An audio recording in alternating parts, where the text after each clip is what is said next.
Hello, hello, oh, hello, hello. That was very loud. Sorry. Hello, everyone. We're going to get started, but please keep coming in. Okay. Who's ready to retire? There's a lot of challenges facing young people. We're going to get through them. We're going to fix them all. We've got a very packed program, but it's going to be exchange between everyone. So we've got microphones here and microphones coming around you. But first, I'm going to introduce the spokesperson of the S&D, Uta Tutlis, and Peter Rusch, head of units.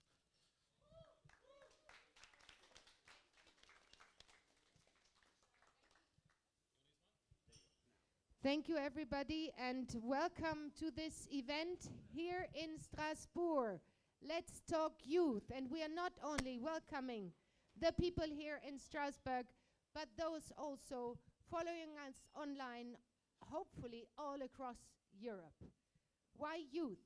Not only because it is the European Youth Event, where we hear that I think about 9 to 10,000, yes, youngsters are here in Strasbourg this weekend, on a very hot weekend.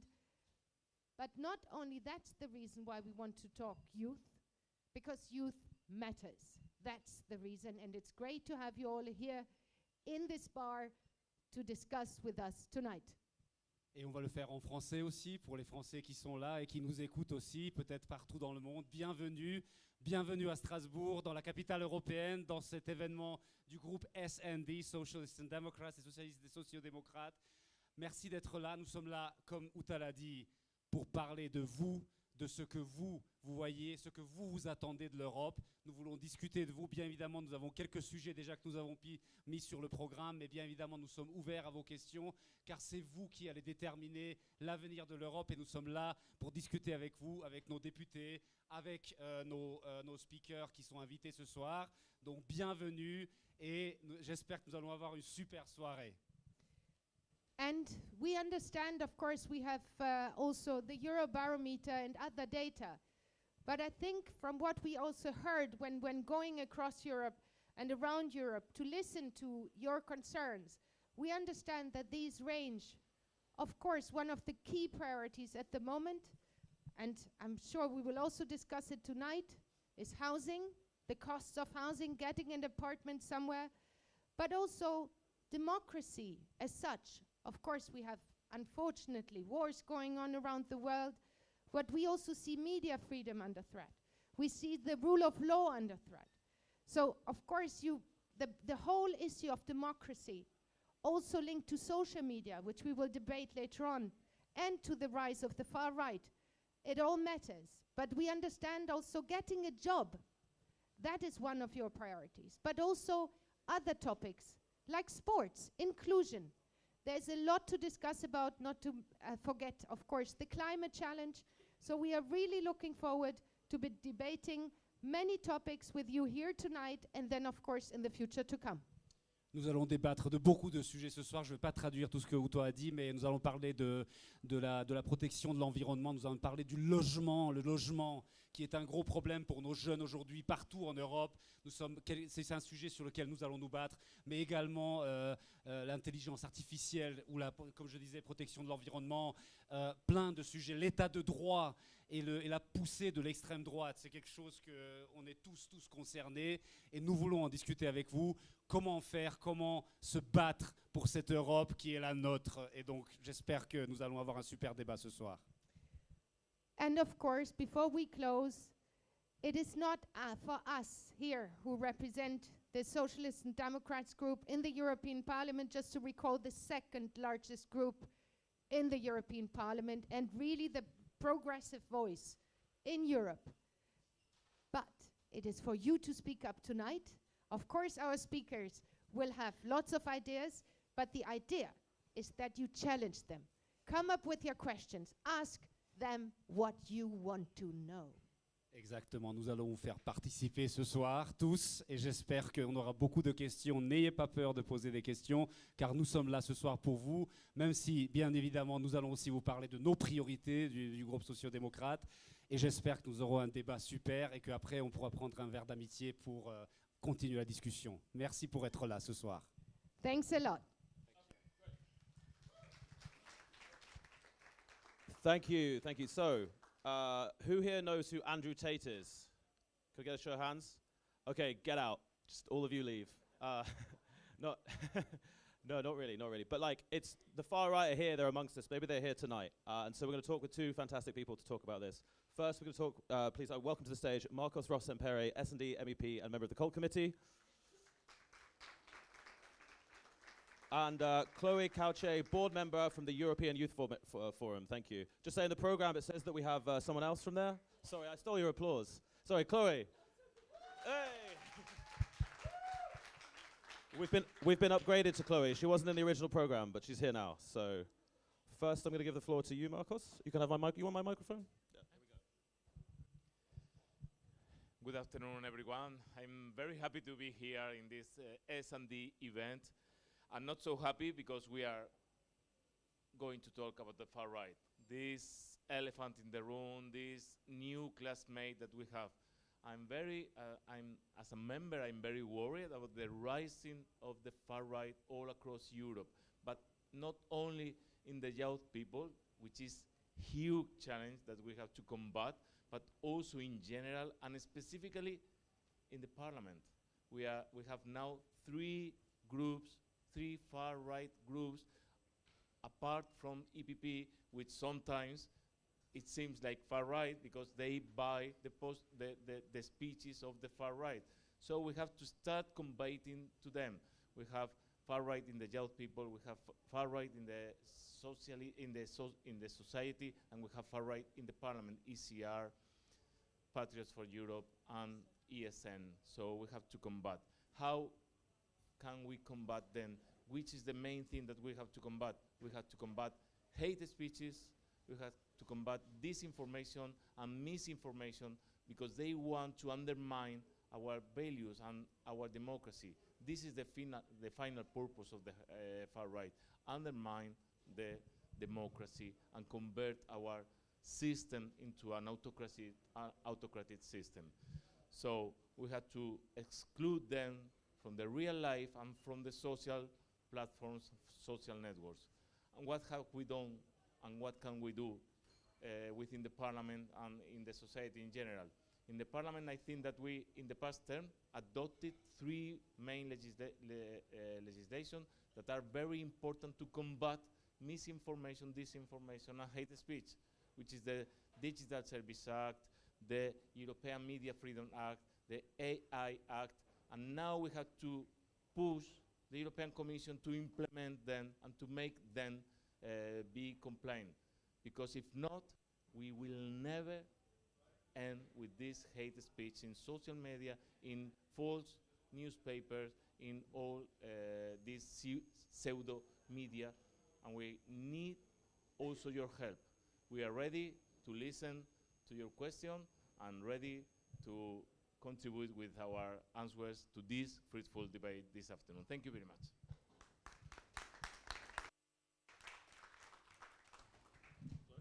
Thank you. So first, is it on? Yeah, oh, perfect. So firstly, thank you for the invitation. I'm Chloe, I'm from the board of the European Youth Forum, which is the largest regional platform of youth organizations in the world, and we represent tens of millions of young people. So a bit of a summary on who are we. So first and foremost, I'm going to challenge slightly the narrative. So in the wake of the 2024 European elections, the simplistic narrative that kind of took hold was that young people are driving the far right's rise. And this at best is an overgeneralization. It blames the very generation that are most by today's crises. Young people are not a homogeneous group. We have different opinions. We have different voting patterns shaped by countries, shaped by regions, by our education levels, by our gender, by our class, and above all, our lived experience. So when generalizing, youth are still more likely to vote progressive parties, that is what the data is showing us, than any other age group. However, the risks flattening a complex picture. What we're truly seeing, unfortunately, is a growing polarization. We're seeing differences between rural and urban areas, we're seeing differences between gender, we're seeing, in a very simplistic way, we tend to turn against each other very, very quickly the moment we have something that's a bit different than the person living on the other side of the road. So let's be a bit hopeful, because the young people, we have to be. So the 18 to the 30 generation has grown up under a lot of compound crises. We have, climate breakdown, the COVID-19 pandemic, economic precarity, rising rent, democratic fatigue, so many struggles, right? And our conversations across Europe and even throughout the eye reveal a very deep frustration amongst young people. We're told that we're the future, but no one really listens to us in the present. We're in the room, but what's going on after we leave the room? Are our voices actually mattering? Is there any impact about that? And it's not just apathy, it's a reaction. We have unpaid internships, we have rising costs of living, we're having to enter the job market with barely livable wages, we have a housing market that prices us out. So we understand why young people are frustrated. And across Western democracies, studies show that youth are more anxious and depressed. They're more likely to doubt democratic institutions. They're more open to radical alternatives, both progressive and reactionary. And in Germany, I do not need to mention, for example, AfD, where we see that youth pessimism is rising, driven by ecological anxiety and economic strain, and moving away from things we thought were comfortable. However, young people are engaged, just not always on terms that we're looking for. We see Fridays for Future, we see the solidarity movements for Gaza. Young people are politically active, just not always within traditional frameworks. So the question shouldn't be why are young people disengaged, but rather why is politics failing to engage young people where we are? So what does the European Youth Forum advocate towards? A bit of a more hopeful point. We're ready to work on a lot of things. First and foremost, lowering the voting age. We have an active campaign on that. We want young people to have trust in democracy, trust in politicians, in political institutions, and we want democracy to be closer to young people across Europe. We want a binding EU youth check, so not a box-ticking exercise, but rather an actual policy filter that is in our legislations. We want affordable housing. We want a support for our campaign for a better Erasmus, to have more young people engaged in Europe.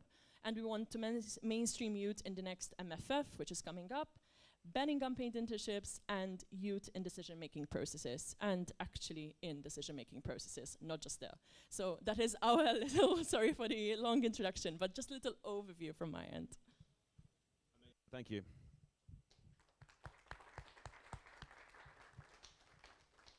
Okay, that's a lot. We've got a lot to cover. The microphone is roving the room, so who wants to come in? The microphone's coming, so just take a moment to think about your point. Yes, in the blue shirt, thank you. If you could say your name and maybe where you're from as well, would be nice. Hi, I'm Alex. I'm from Kiel. I'm a member of the SPD there.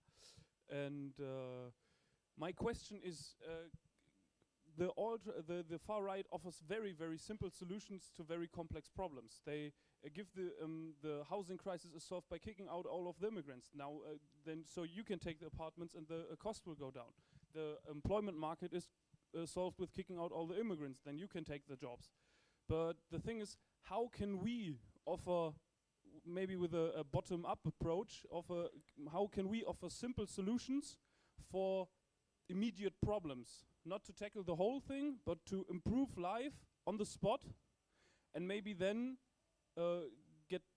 gain more trust from the youth, and I think through all classes.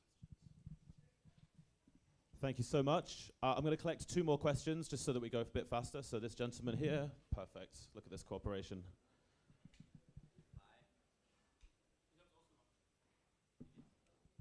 Hi, my name is Jean-Paul. I'm from Karlsruhe, also member of the Socialist Democratic Party in Germany. And I want to ask, especially when we talk about youth, there's this thing that the far right has, that they get the group feeling of young people, that they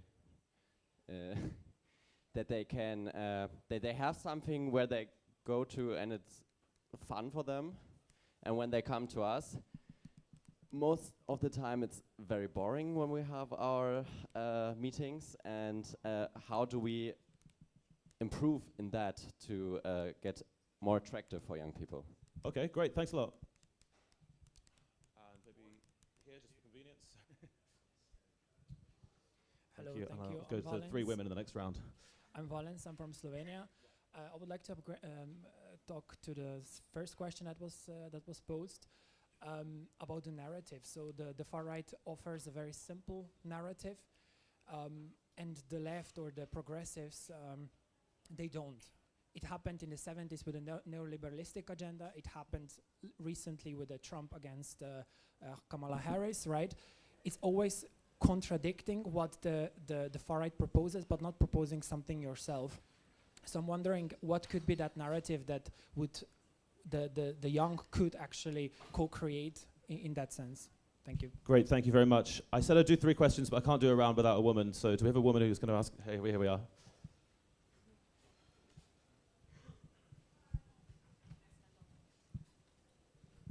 Hello, my name's Katie. I'm from Ireland. My question is in relation to the whole thing of unpaid internships. How do you propose to outlaw them in the European Union? And how do you propose to make the job market more accessible for disadvantaged youth? Thank you. Great, thank you so much. I'll just grab that off you if that's okay. Thank you. Okay, who wants to go first? If I may, I will start with the simple solutions for complex problems. They are not. I can see the... okay, okay, I was looking here. There aren't simple solutions for complex problems. What we have to do is to explain, to be proactive, to arrive to real people and to explain our complex solutions to complex problems. Because when someone arrives to you and say, there is a very simple solution for a complex problem, you got to say, you are lying. It is impossible to have simple solution for complex problems. For example, in housing. Housing depends on a lot of layers, taxations, urban planning, investment, funding, a lot of things that we need to incorporate into the debate and into the solutions. And when someone tells you, oh, the housing problem will disappear with expelling immigrants or ending only with short-term rentals, okay, these are part, for sure, not immigrants, but there are some parts that sometimes they take as a whole, but there is not. So we need to be more educative. We need to be more pedagogic and to arrive to real people. We need to find, and this is the third question, we need to find a narrative that proposes solutions. And, yes, we are trying to, and we are doing, and we have past times in which our narrative was the narrative that was influenced for all the world. When we started years ago with the climate change, our narrative won, and everyone was involved, and it was a socialist narrative. When we started years ago with the gender equality, our narrative won. When we started years ago, when LGTB rights, our narrative was arriving to everyone. And we have to analyze why now all these narratives that were for the majority of the people are reducing the space, and they are fighting a cultural war against our narratives, and to start again with another new narratives, new rights, and defending all rights, because if you don't defend the all rights, you will lose. Not all rights, but conquered rights. And to start with new rights, because there are people waiting for us with new rights, demanding us new rights to be addressed to them. Okay? And there are more things. Unpaid internships. This is a narrative in which we have won in the parliament during the past term. We asked for this directive 3 times. We lost 2 times, and we won the 3rd one. And then we have the proposal for this regulation, this directive, and now we have a Spanish, socialist rapporteur on this initiative, legislative file, and now we are waiting for the final result. But this is a narrative that we have to sell, and we have to explain. We have been fighting during 5 years to have this directive. And if we have this directive finally, even if it is not 100% of the things that we want, this is a social and democrat conquer, and we have to explain to the citizens.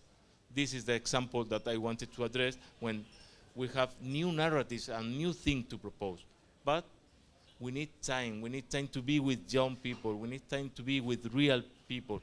We have to be involved. Real politicians are here, like Thomas and me, here sharing a full day, 2 full days, and the days that we need, all the days that we need, we have to stay with the people explaining our proposals. There is no other way. Great, thank you. Chloe, the only thing we're missing, I mean, obviously cover everything, but don't exactly. forget that we're boring. So we need to be more fun. So no, one of the things that we did a kind of a compilation of data, as one does, a few months back, and in order to see why are young people voting to the far-right parties. And what we realized more and more is that usually all of these points that we've raised up, right, like the housing crisis, the unpaid internships, the lowering the voting age, they're not being tackled by all parties. And the far-right is giving very simple solutions, which for young people that don't find another option, that becomes quite comfortable. So what as the European Youth Forum urges is to make sure that political parties, when you're coming up with your manifesto, when you're doing all of your candidacies before elections, make sure that you understand what young people's struggles are and make sure that they're being tackled and there's being given a possibility on how they will be tackled. Because that is something that we find it happening across all around Europe. It's not just for European elections. This is also in local and regional elections as well. With regards to unpaid internship, I don't really have much to add, but we also have an active campaign going, so feel free to go on our website. It's the European Youth Forum, and we have a whole list of resources. We also have a paper on it and our demands, so maybe that will also answer some of the questions you might have or maybe help you with any advocacy you might be doing. Amazing, thank you.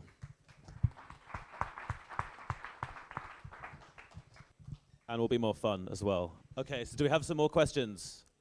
Anyone at the back that has just, yeah, okay, I can't see you, I just see your hand, so, yeah, where's the microphone? The microphone's coming. Take a few moments to consider the point, make it concise. The microphone is coming to you. Okay, I meant the gentleman at the bar, but you afterwards. Thank you.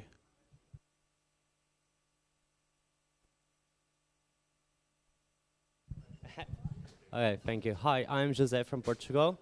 And I have a question. Now we'll invest a lot of money on housing. And then aren't we afraid of going on another housing crisis the other way around? For example, I'm from Portugal and we had a huge crisis because of the housing bubble in 2008. How do we prevent then the other way, like the full cycle? Thank you. Great, thank you.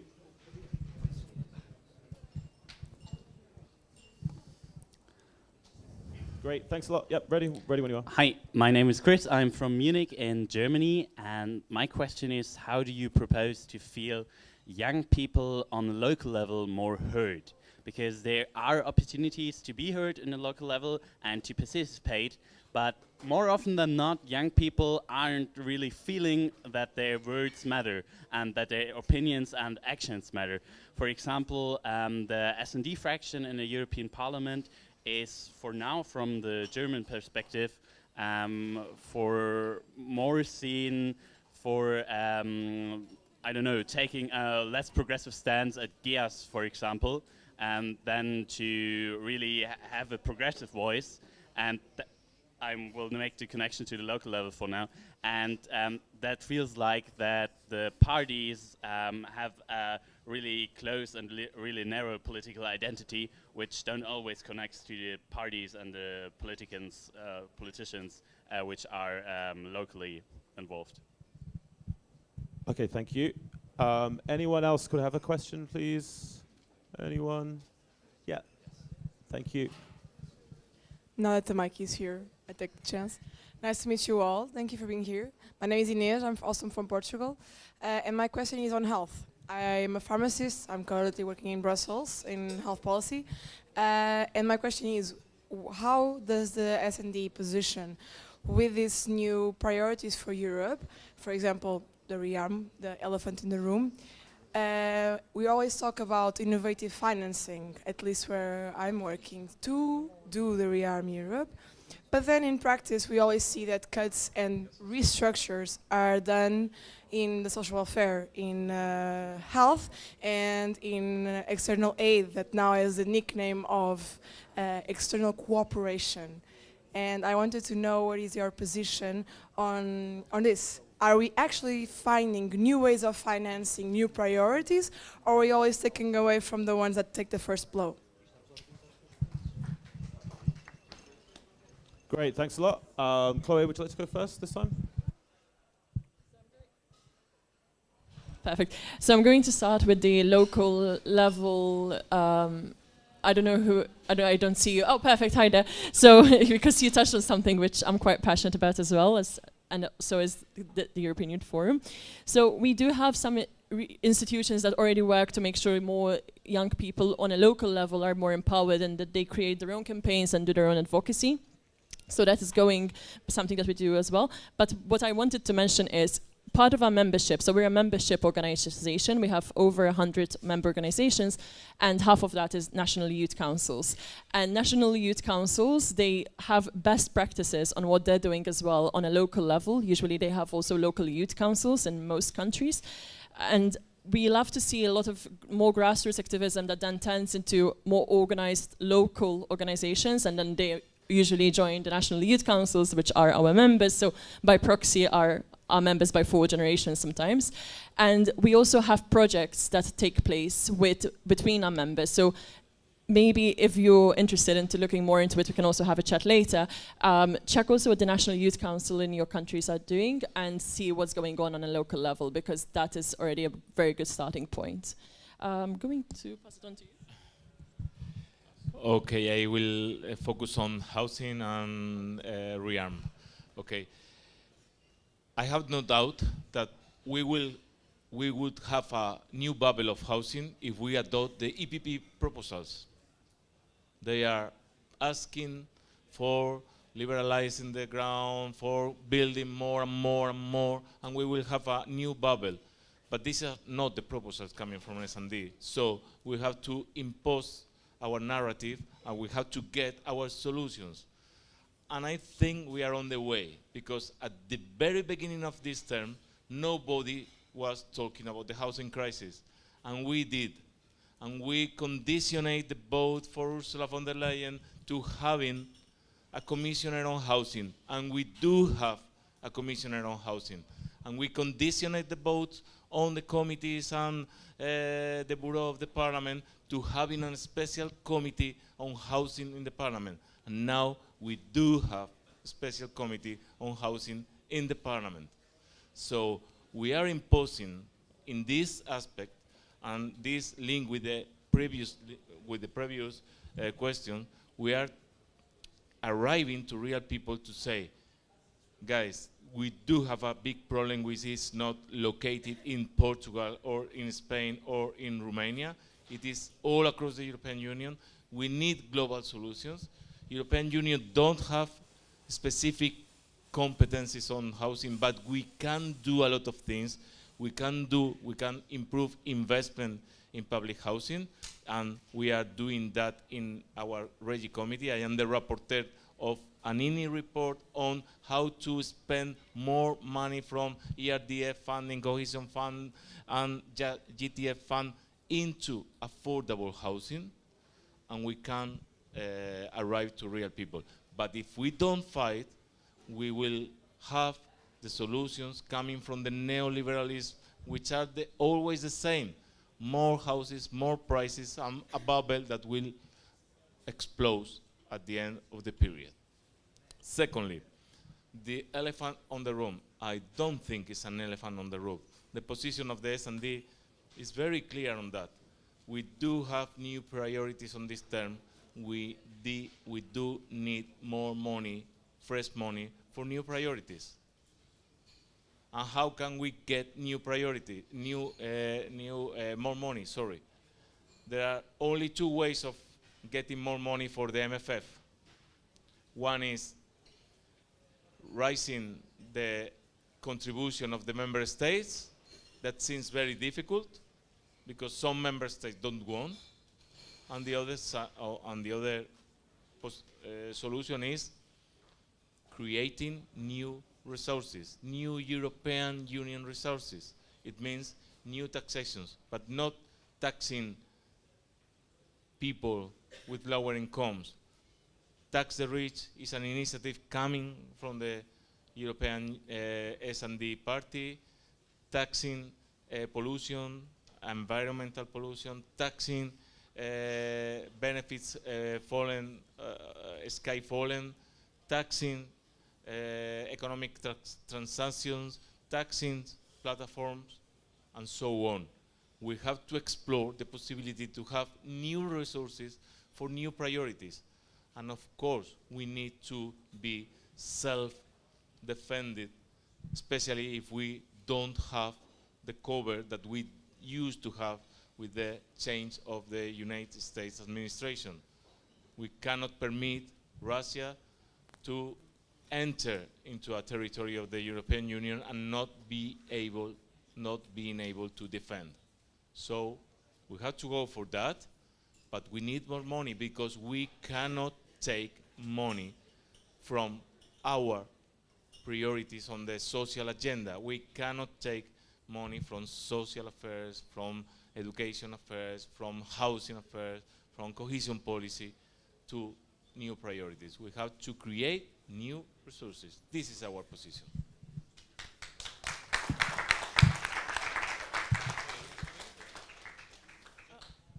Sorry, just handing you a microphone. Do you want to come in on anything else, or are you happy? No, the last thing I just want to add is a very special thanks to you, actually. Oh, sorry. Basically, yeah. Okay, perfect. So, sorry, one sec. it's okay.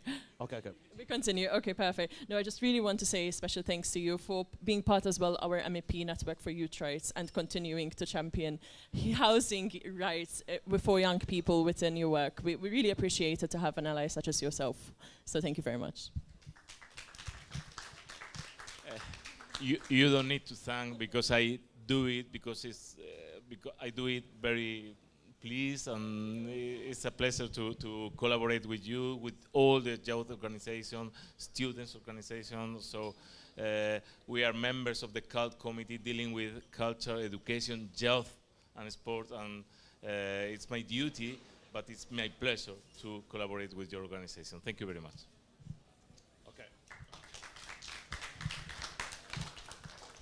So we've still got a little bit of time on this panel, a very small amount of time on this panel. So does anyone have a silver bullet, like anything to save us from the far right? Has everyone got this little gem of an idea in their mind that's going to fix us? So I had just one more question, if that's fine. So my question was regarding, we see that in almost every far-right extremist young person's life, they always connect their own personal issues to the bureaucratic work of the European Union. So one thing I'm really interested in is we have, for example, in Germany, I'm from the northern part of Germany, in Kiel to be exact, and one thing I question myself is how can we make it possible or more transparent for people to see the work of the European Union even in places that may be lagging behind socio-economically, for example, the East. How can we make it possible? Thank you very much. Okay, that's a great question. Thanks a lot. Anyone else got a question? Anyone like to come in? Front row? It's like a stand-up, so you always pick on the front row and stand up. Anything? No? Yes? Sorry.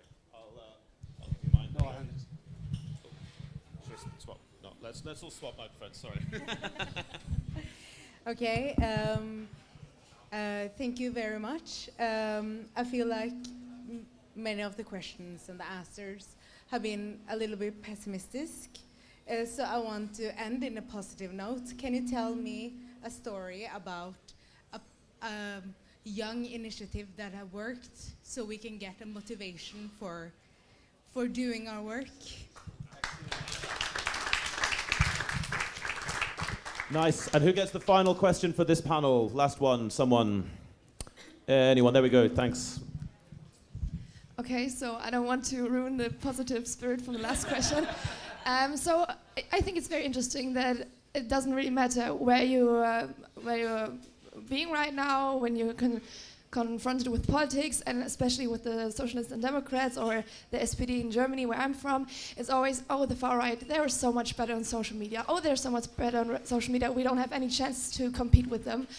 Yeah, well, when are we finally realizing that that's an important issue and that we have to finally find the resources? If it's money to hire people to finally be able to compete with them. Everyone that we're asking about this question is like, yeah, we don't really have a solution. Yeah, well, who is responsible for finding a solution? And could it maybe be in the European Parliament, the S&D group? Yeah. Or could it be you?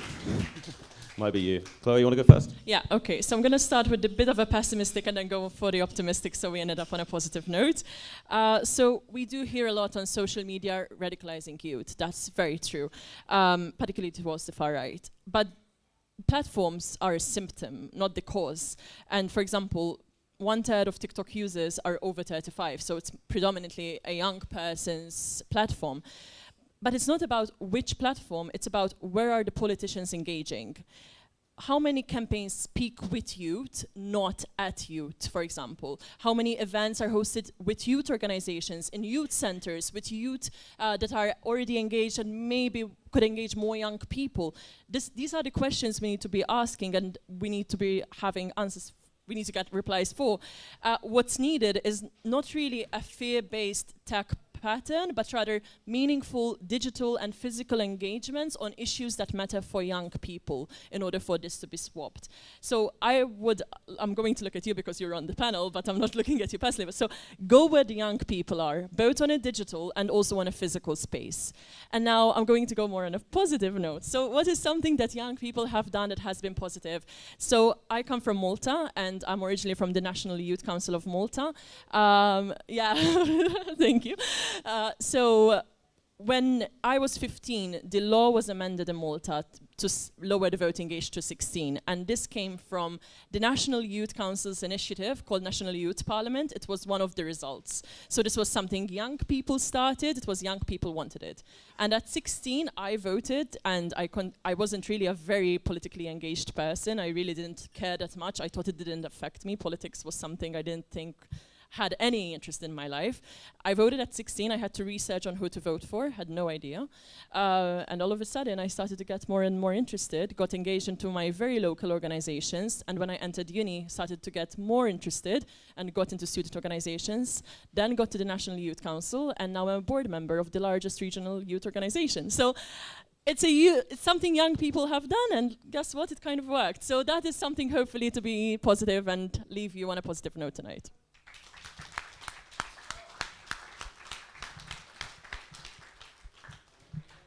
There was someone asking how can we make European Union actions more visible. This is a thing that I am very worried about that. And I think that political parties and political organizations, we are trying to improve our communication, and we are getting to and arriving. But I don't think it's the same that when we talk about European Commission, European Council, or European Parliament officials' communication. I think they are very rigid, they are very old-fashioned. There are just some webs, official webs, and some press release, and sometimes an Instagram account with 2 or 3 things that seems modern, but this is not the way in which we do have to arrive to the normal citizens. I think that we have to reflect on how can we improve and how can we arrive to real citizens. Because the real fact is that in your everyday life, the majority of the things that you use are coming from EU funding. The majority of the rights that you exhibit or you enjoy are coming from EU legislation. And you don't realize that. We have to improve our communication. We have to push for the European Parliament, European Commission, European Council to improve their communication. And let me end with a positive note. Again, I tried to give positive messages before with housing, with our battles in the past and our battles in the future. But let me say, regarding youth, our history, European Union history and socialist history is plenty of successful initiatives. Let me talk about Erasmus Plus. It was proposed by a Spanish socialist commissioner in 1987, and it is the highest success initiative in the European Union. No other initiative has made more for the European consciousness than Erasmus Plus. And in the past term, we got to double the budget to Erasmus Plus, and it was an S&D proposal and fight in the European Parliament. Let me refer to Discover EU, a pilot project that was proposed by a S&D member during the past term, and now it is a permanent project in which every single citizen that arrives to 18 years old can apply for discovering during 4 days the European Union during the summer in which he or she arrives to 18 years. And we can talk about the European University Alliances, which is a very successful project, also proposed by the European Commission but backed directly by the S&D group, that has arrived to a success more than preview, and now we are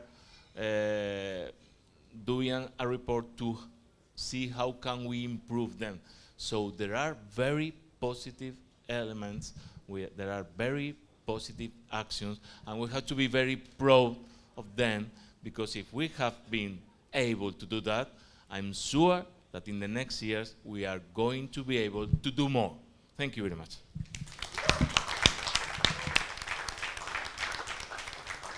Okay, so some gems of hope amongst the depressing questions, and I think also, if I can say, the bar is full. There's lots of people asking these questions, and so yeah, those are some fantastic, optimistic notes to end on. So thank you very much to Marcos, and thank you, Chloe.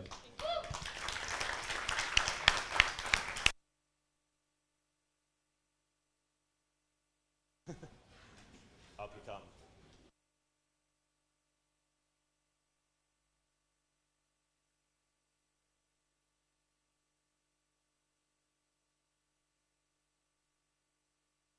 Hello. Hello. That's okay? So I was tempted to use ChatGPT to write a witty intro to this section on smart technology and how AI is using all the water, but obviously that would have been really dark. I didn't, but I do sometimes use AI. Does anyone use AI at work? At uni? Do you feel kind of bad about it, or are you confident? No? Okay, you're happy with it. All right, well, we'll get to that in a minute. So we're going to talk about AI, we're going to talk about environment, we're going to talk about everything in the next panel. First up, we have Thomas Bayada. He's one of our youngest MEPs, used to be a marine biologist. Some are calling him the S&D's rising talent. It was his birthday yesterday. Thomas. And we're privileged to have un Strasbourgeoise, I can't speak French, with Chloe Bourguignon. She's from the European Trade Union Confederation. And Alexander Rioux is the director of the Observatory for Central and Eastern Europe. He's also the director of the Jean Jaurès Foundation. Alexandre. So, as before, we'll ask the speakers to introduce themselves, say their bit, and then we're going to go around the room. Who wants to go first? Ladies first. Who said chivalry is dead? There we go. Yes, it is working. Hi, everyone. My name is Chloe. I'm a trade unionist, and I'm here on behalf of the European Trade Union Confederation. Very happy to join you, and yeah, very excited to talk about the AI and its environmental impact later with you. Thomas Bayada, a recently elected member of the European Parliament for the first time. I come from the island of Malta. And yes, and amongst others, I have been also the rapporteur of the European Water Resilience Strategy, And I'll be talking about why water has something to do with AI in some way or another, because water has something to do with everything. And I want to start by passing an important message. Speak up. You need to speak up. This links to the previous panel. If you want to continue helping us in fighting the far right, it needs to also come from you, because you do have a voice. And I saw many of you already, and I checked your profile, some of you, and you do that. You speak up. And I encourage you and others to continue to speak up and be part of the discussion, because every single one of us is a politician here, and everyone contributes to politics. So it's up to you also that we improve the situation. Thank you very much. So, hello and thank you very much. I'm glad to be here. So just before our speech, I would like to introduce a few words about the topic, one topic. And I would like to understand with Romanian presidential elections of the last month, which showed us tragically the worst of what new technologies and social media can produce when they are used to destabilize our democratic process within the European Union. And this unprecedented attack against our values showed us the necessity for us to adapt our legislation in order to defend ourselves against these new ingerences, fake news and other manipulations against which we are confronted in our daily lives. Across the Atlantic, Elon Musk uses his social media, X, to push his reactionary agenda and to promote far-right and neo-Nazi political parties from all over the European Union, in Germany and in Romania and in other examples too outside the EU, with Great Britain too. Two examples which have a common approach: the use of new technology of social media in order to attack our value system, democracy, and weaken European Union by promoting the rise of extremism in our continent. And so that why, in this context, Thierry Sauter, a member of French Parliament of Strasbourg, defended this week a resolution which was adopted in unanimity to fight against such ingerencies and to protect our democracy. And that's why we need more regulation and more transparency on how these new technologies work in order to be sure they are a benefit to our society and not a threat. I thank you very much, and I will be glad to speak about with you. Thank you.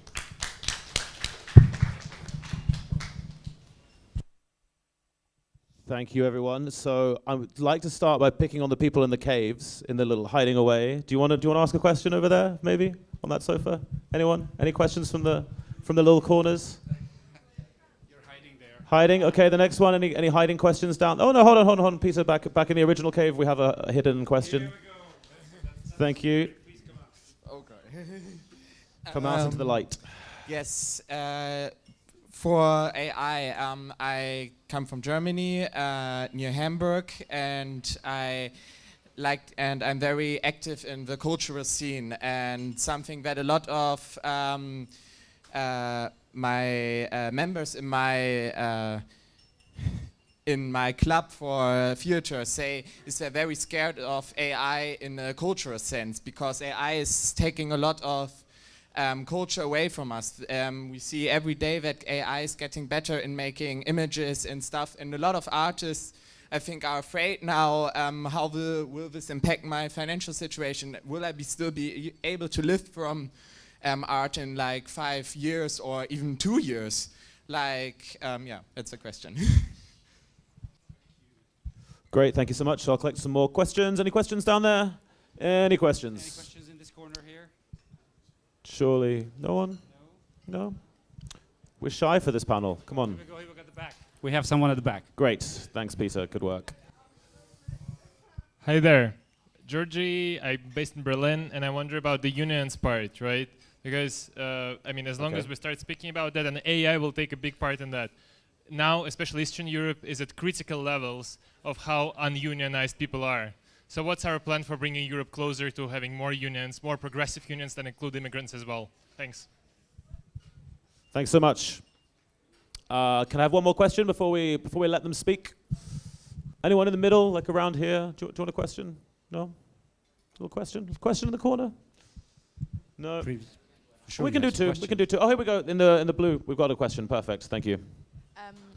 Yeah, you already talked about the huge water waste there is when you, for example, let AI create an image of you or something else, I don't know, whatever. So I don't think that many people are aware of that and just see that practical use. And we see how you already said that each day it's developing even further, but I don't see how we can stop or regulate this, because it's still kind of technical progress. And how would you manage that? And is there any regulation already going on to ensure that AI is getting a bit more sustainable? Absolutely, yes. So yes, let's start again with Chloe. Sorry, here it is. There you go. Yeah, thank you so much for your questions. So yeah, obviously, workers and young workers have been using AI in different sectors, and it does have an impact, and it does creates concerns and some rejection. In my local union, for instance, we have a lot in the cultural sector from the translators and in the cultural scene in general. Because it does change the way people work. It sometimes replaces in a bad way, as you mentioned, the work they've been previously doing, and we have huge concern in terms of the revenue generated and how you're gonna also have your work recognized if the AI is not tagging you or recognizing artist work. But in general, what we actually see in different sectors is that the use is preceding the regulation, and now we're kind of like running behind it. And the EU and at the international level, we actually kind of are lacking behind. When I say we, I also say trade unions, and you're very right. We have a lot of people are not unionized, who do not know their rights. It's especially true for young people all over Europe. It depends on the region, obviously. But we have a magical thing in the trade union movement. It's called social dialogue. It exists at every level, at local, national, European level, and we're pushing to make sure that at your workplace you speak up and you actually address the question about AI. And if your employer do not do it, you put the topic on the table, and if you make the regulation at the workplace. We're also pushing. We have we thought how to get a directive on platform work that was adopted at the European Parliament. And recently, I was in Geneva for the International Labour Conference 2 weeks ago, and we managed to get the pass for a convention recognizing automated systems and algorithmic management, and hopefully we'll get a regulation that covers all workers all over the world.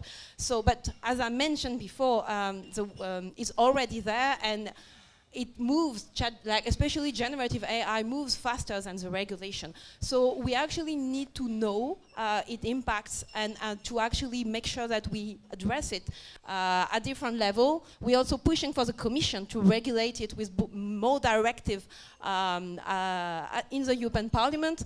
So far, the European Commission have not been that receptive. They announced things, and then they said in last February that they will actually on AI liability not put it on the agenda, and we need to speak up and we need to ask it to be on the agenda again. And you have many ways to do that with the trade unions, with the different political group and the S&D group as well. But yeah, it's in our everyday life, so now it's also up to us to put it on the table in our universities, in our workplaces, and in our political parties as well. Thank you very much. Thomas. He's gonna deviate to water. I will deviate. So I'm gonna tackle the water question. So let's start from what AI does with water. Okay, AI is operated by data centers, and data centers need water for cooling. And right now, many of the data centers are not as efficient as they should be.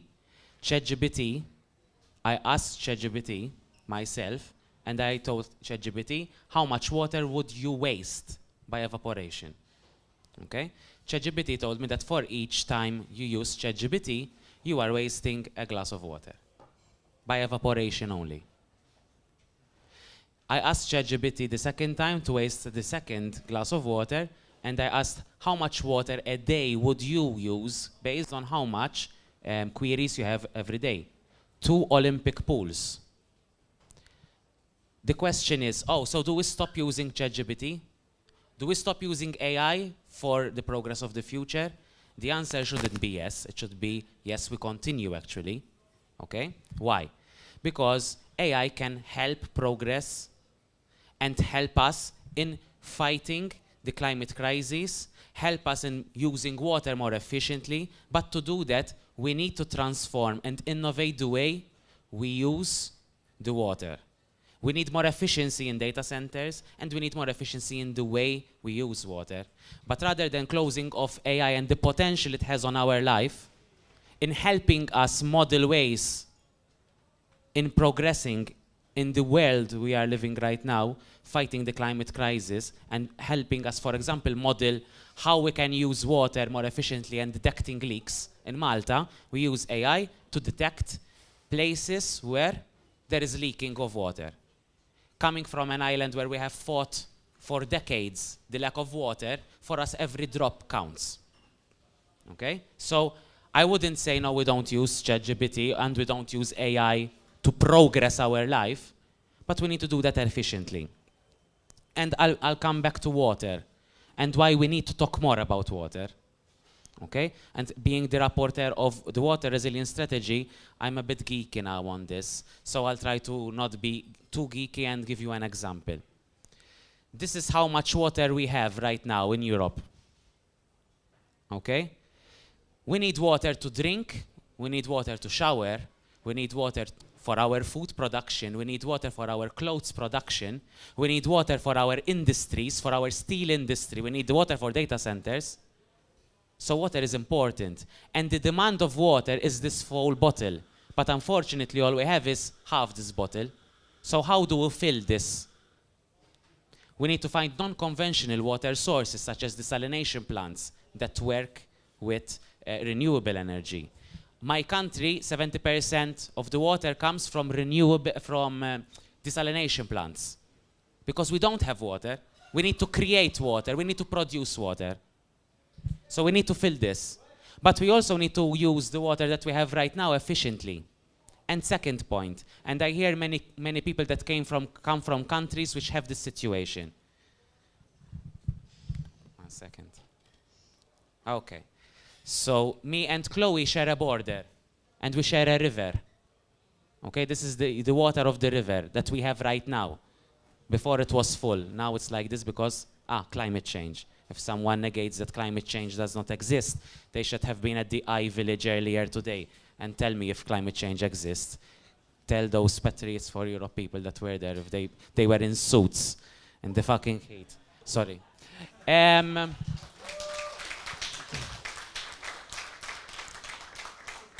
This is the amount of water we have right now. It's first passing from my country. I'm sorry, Chloe.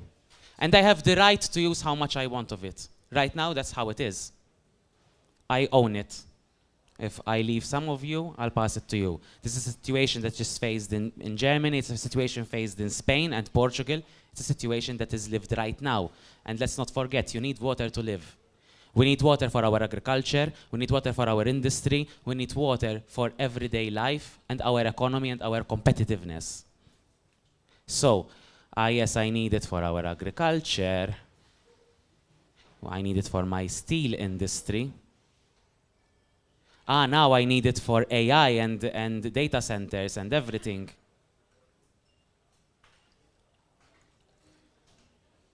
Enjoy. So we need to regulate at a European level. We need to ensure that European countries have the value of solidarity, have the value of shared responsibility. And that was what I was calling for in the European Water Resilience Strategy. It was voted very well. I got good support. I only got 80 rejections from 720. yes, even Patrice for Europe voted in favor of it because it makes sense, because we're talking about the realities that we face every day. We need a shared responsibility, and the European Parliament was proactive, is talking about the future, is talking about the realities of data centers, about AI, and talking in how we can innovate and unlock funding to support this. But the European Commission did a European water resilience strategy after our position, and there's no ambition whatsoever. So the European Parliament, with the current mandate, linking to the discussion we were having earlier, was more ambitious than the European Commission. So there is the potential to bring change. There is the potential in the European Parliament to work together and be ambitious, but it needs to start with us. We need to compromise, we need to discuss, we need to find solutions together with all people that have been elected in order to find a solution quickly, in order to fight this crisis, but every single other crisis.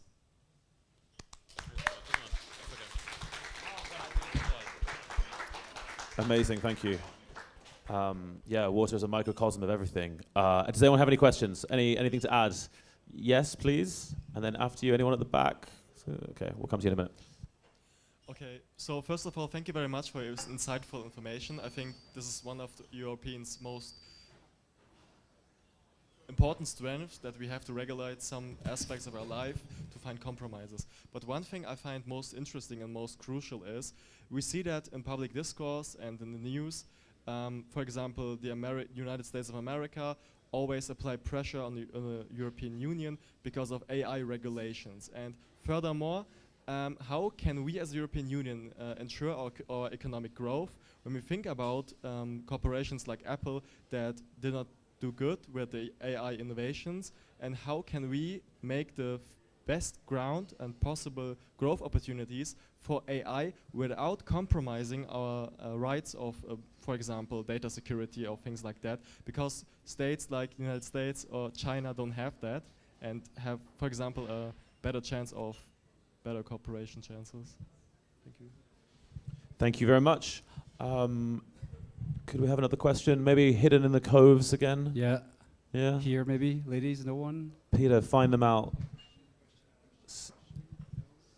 Oh, yeah. Yeah, great, thanks, in the blue. Thank you. I have another question, because AI, as you already said, I think it's basically a US or China thing at the moment, like the really big AI platforms. But there are also voices, which I think is very, it makes sense that there should be a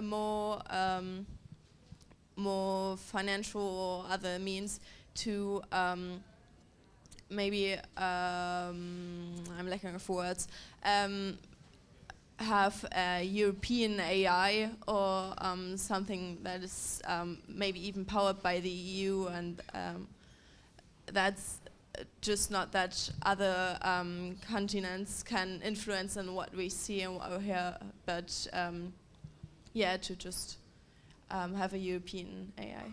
Okay, thank you.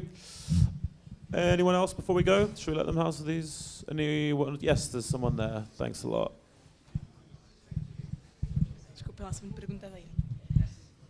Hi. Hello, we see you. Sorry. My question is not super related to AI, but it's just because one topic you mentioned, that the Commission was not ambitious enough. And I wanted to ask you, in this matter or other matters, pressing matters, how can the Parliament and the Commission be more agile and work better together to propose both ambitious packages? That's the ultimate question, yeah. That's a good question. Great. So there's one more. Okay, we'll do 4 questions. Yes, one more question and then we... Hello, my name is Hugo. I'm from Portugal. I hear a lot about how the artificial intelligence consume water and how important we preserve the resource. So my question is, when the European Union and the European Parliament in that case decided if we work only in Brussels or only in Strasbourg and avoid so many travels between Brussels and Strasbourg and use so many resources we have, because it not makes sense we are talking about only preserve one kind of resource and the European Parliament not do any example. Thank Okay, you. thank you very much. It's a difficult one for the room. Okay, great. Who feels like going first? Do you want to go first? You can end. Would you like to go first, Chloe? Yeah. Oh, would you like to go first? Okay, perfect. Thanks. Just a word. Thanks, Alexandre. Thank you very much. Just a word about how European Union can regulate under pressure of United States. And unfortunately, I don't have a magical solution, but a few elements. The first, why had we such pressure? It's because United States, of Trump, of Vance, of Musk too, are afraid of what would implicate a strong European Union. They are afraid of our potential if we are a federal state, if we are united. And so that's why, of course, it's very complicated, but we need to be strong as Europeans, we need to be unit.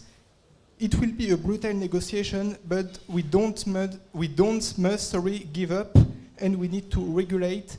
It's a necessity for as Europeans, but for our democratic system that we promote, that we defend. And so that's why it will be, I think, a huge struggle in the next months and in the next year. And yes, we don't must give up, and we must continue to promote the regulation as the S&D group promote in his program, in his proposition. Thank you.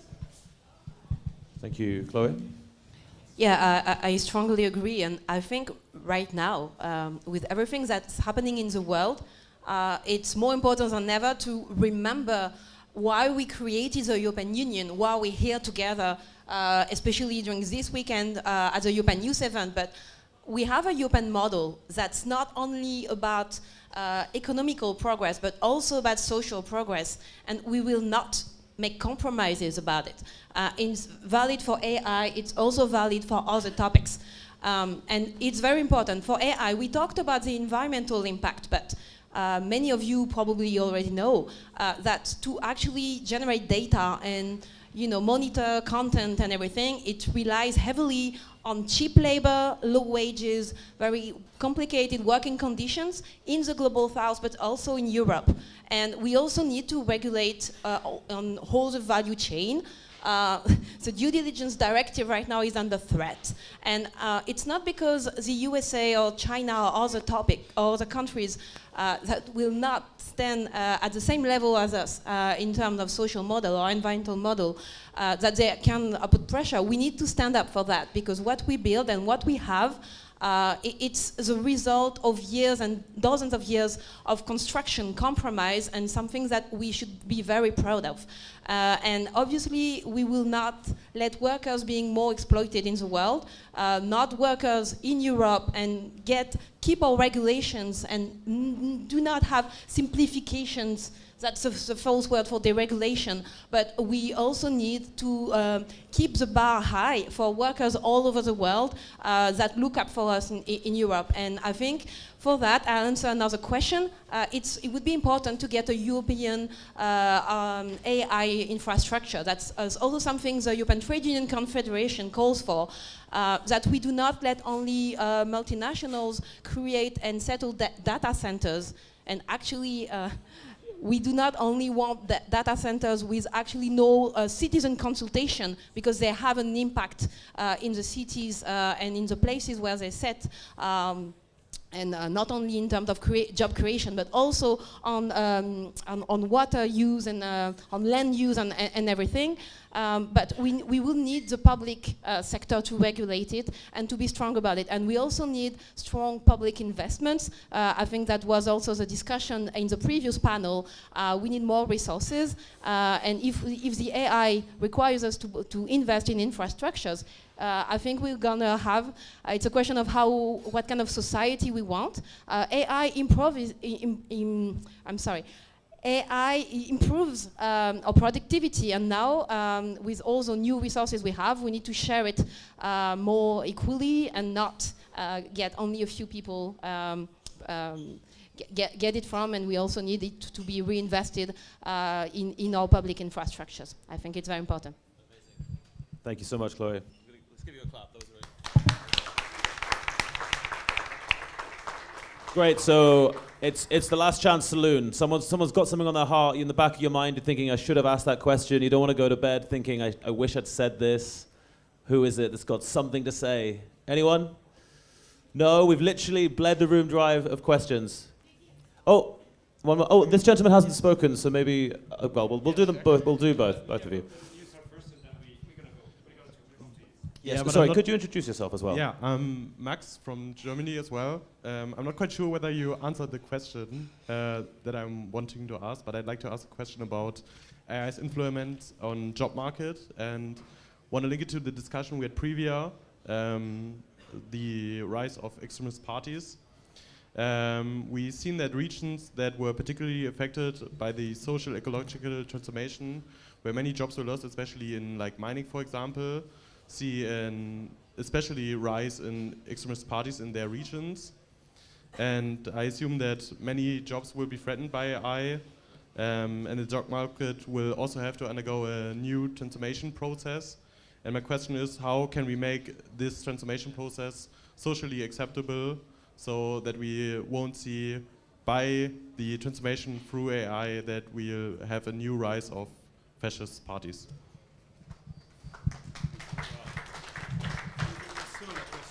Hopefully not. Anyone else? Question at the back, maybe, to that question? Oh yeah, sorry, there's a, okay. And then Peter, there's someone there as well afterwards, thanks. Thank you. I'm just wondering about different taxation models. So if we move away from taxing the labor, what could be other alternatives that we could explore?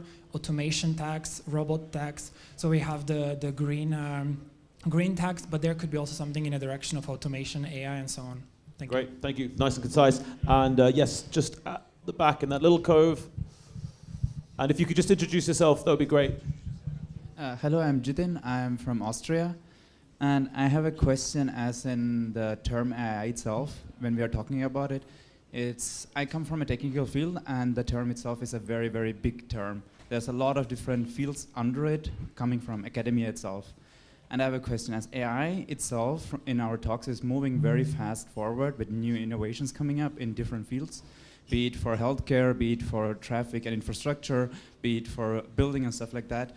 There is one core element in the communication or talk about it is how to bring understanding about different fields where AI is excelling and fields where AI might not be, where AI is not progressing towards the public itself. And that's one where academic progress is there, and you need academic, like scientific journalism to bring it to the broader public to understand in which fields AI is making progress or not.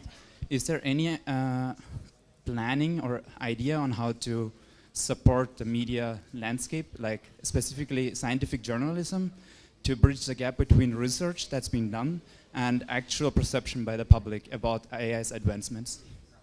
I hope I brought the question right. Great, thank you very much. So I think we go straight to, oh yes, very good, thanks. Go straight to Alexandre. Thank you very much. Just a few words about the question about the rise of populist party and the link with the social ecological transformation. It's right that our world is changing, unfortunately. The climate change is a reality, and it's a necessity to adapt our system to to be more resilient about what happens. And this transformation, of our system are complicated. They generated a lot of frustration, especially for people who don't have so much money. And I think, for example, I am local official elected in a city in another region, and so I was confronted to this situation. For example, with what we call in French ZFE, the zone within the cities without some cars. And so I think it's very, very important. And in France, and for the last European election with Raphael Glucksmann, we had an expression. It's important to link the end of the world with the end of the mountains for people, and it's important that every social transformation and every climatical transformation of our society must be linked with social transformation to protect. It's the most important to protect the people who don't have so much money. Thank you.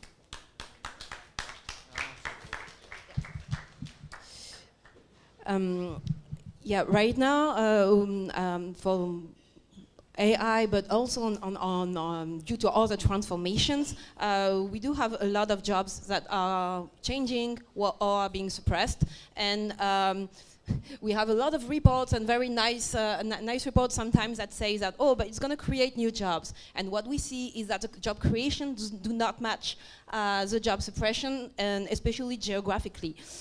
What we call for at the trade union level, but also with some political groups, is for a right to training during the working time and paid by the employers, but that also requires a right to stay. Like basically, you're not forced to move somewhere, and some kind of social security.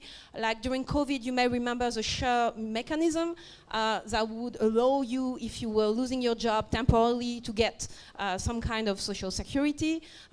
We will need that for the digital and the ecological transformations, and we already need it. It's a big question. So far, the Commission has not really heard us, but we will really need it. And in terms of AI, basically we need regulation. So right now we have many jobs, especially in the cultural, in the media, and in the interpretation and translation sector. There's no regulation, and it moves very fast, as I was mentioning before. And in those sectors, we have many self-employed workers who do not have access to trade unions. Sometimes, depending on the country, trade unions also do not reach out to them. Usually in some places. So it's more complicated. I would say if you're in a workplace and you're in the place to unionize, please do so, because at some point you're gonna need it, and it's also a great way to speak up. But that's also why in those sectors we also go for very big regulations, as I mentioned, at the European level, but also at the international level, because we have a competition in between workers from different places. And I had something else to ask, but I don't remember, so I'm going to pass the floor to my neighbor. I think there was just about the new ways of taxation and things like that. Oh yeah, for the taxation, yeah, it's very important because as quickly as possible. Yeah, we have different taxation models right now at the European level. It's a complicated topic because on most decisions it will require unanimity. So we also have to find creative ways if we do not have all 27 member states to talk. Even if the European Parliament manages to agree on the topic, it's a complicated matter. But there are many other ways. For instance, in the financial sector, we have a tax on financial transaction.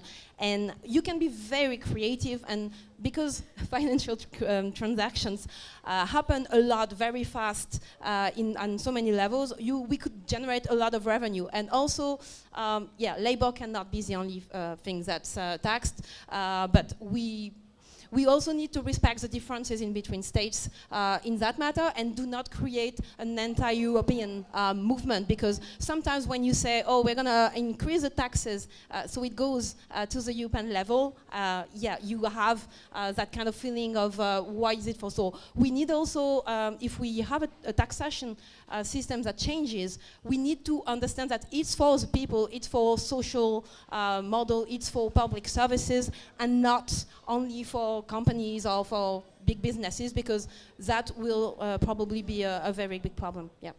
Thank you so much. Okay, thank you so much. I'm going to close this panel, and I'm going to thank everyone here. We're very, very close to the beer, which is coming in about 5 minutes, but I'm just going to say thank you so much to our panelists, Chloe, Thomas, Alexandra.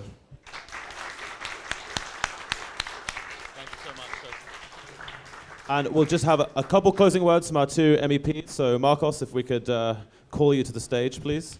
And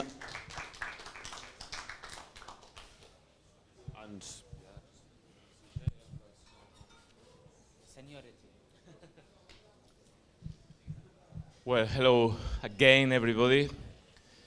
I'm afraid that I'm going to start with a very sad news. Sorry for that. But we are talking all the evening about hate speeches, and when we put the seed of the hate, we don't know where we can arrive.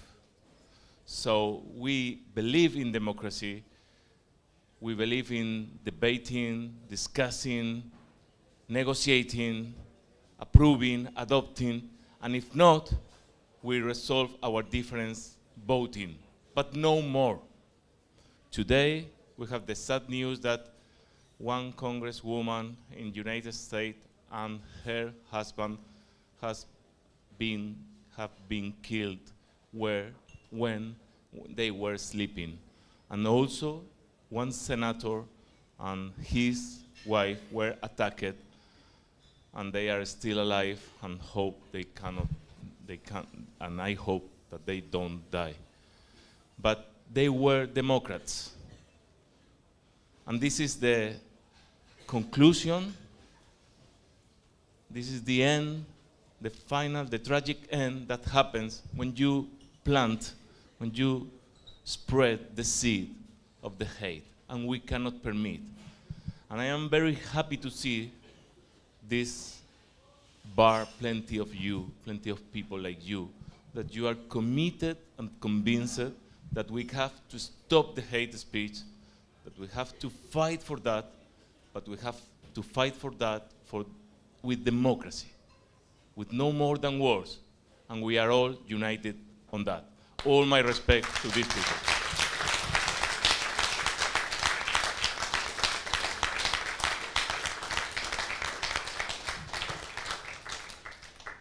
Sorry for that, but just to put a happy end of this event, I am very happy because I was here 2 years ago, and it was not full. The bar was not so full and so crowded as today. And we were just about to arrive to European elections. And European elections didn't go well for us. We reduced our representation, and far right raised the representation. But I think that today there is a sign that it is so crowded, this bar, and you are here. And I am so proud that you are here planting the seed of our recuperation and being the seed of the winning of the social democrat ideas in the next 4 years in the next European elections in 4 years. So I encourage all of you to go on fighting, debating, arguing, and voting no more, facing the far right, and giving hope to all of us, all of the people that trust on our ideas, on our proposals, on our solutions, on our regulations that improve the life of people who need it more. Go for that.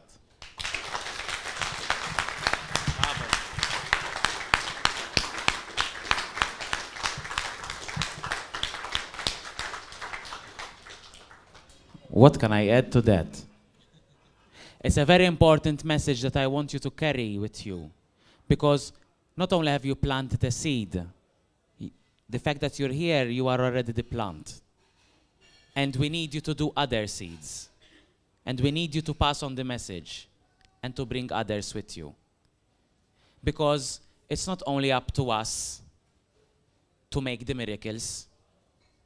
Each one of you needs to carry the message with you and to make this plant grow. I wanted to answer the question in the previous panel of, I think it was you over there, somewhere there, on defense spending, okay? And why it is important to get fresh money about defense spending. Because we truly believe, and this is not only about defense, this is about everything. we can't substitute or remove social and environmental investments for any other priority. Because here we are talking about the rights of our workers. Here we are talking about rural areas where the far right is growing, which need assistance and funding in order to be closer in progress, in economic progress with other regions. I come from a very small island. We are detached from the continent. We need support in order to give opportunities to youth, in order to see that our food prices do not continue to increase with other new taxations, for example. It harms the different realities. And why does the far right continue to grow? Because people feel that their story is not listened to. The realities of each one of us, and those outside of here, and those in other regions in Europe. We need to talk about their stories. It is the stories of the people that we represent. If not, why are we here as lawmakers? We need to talk about the stories, and we need to give solutions to address those stories.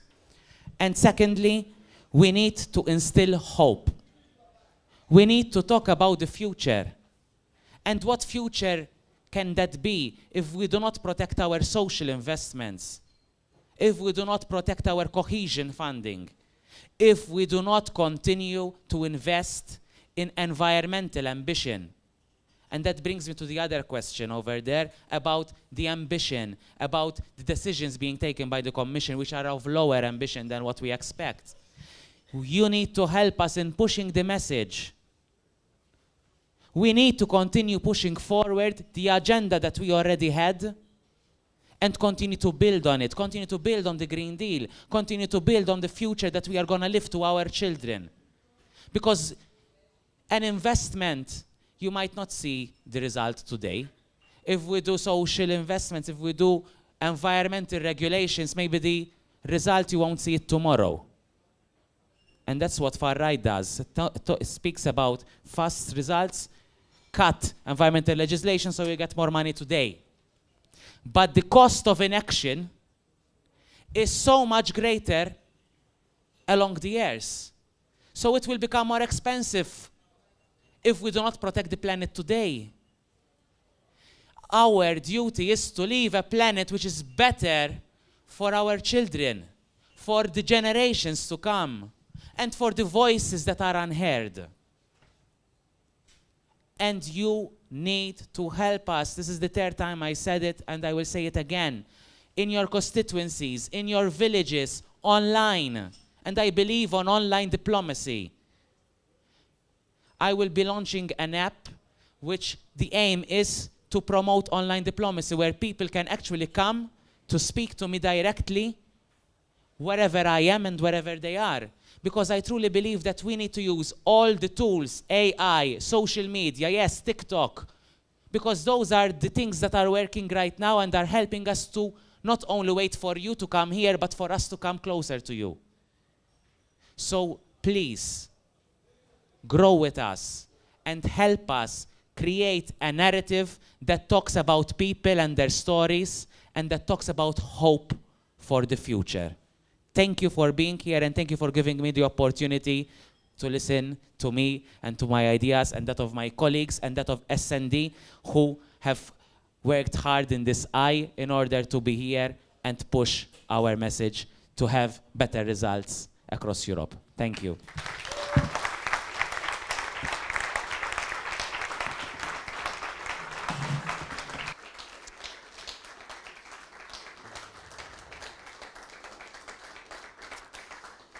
Guys, yeah, thank you so much. I think what Chloe was saying was beautiful, that the problems are new, but the solutions are old. It's our movement that has the solutions, and we're here. The event is not over. The microphones are going. Please continue the conversation amongst yourselves with a nice drink. I say goodnight. Okay, say goodbye to everyone who's online. There's going to be a photograph. Sorry, it's afterwards. Goodbye if you're online. Thank you for listening, and everyone in the bar, let's have a drink and talk about it. Thanks a lot, guys. Thank you, everyone.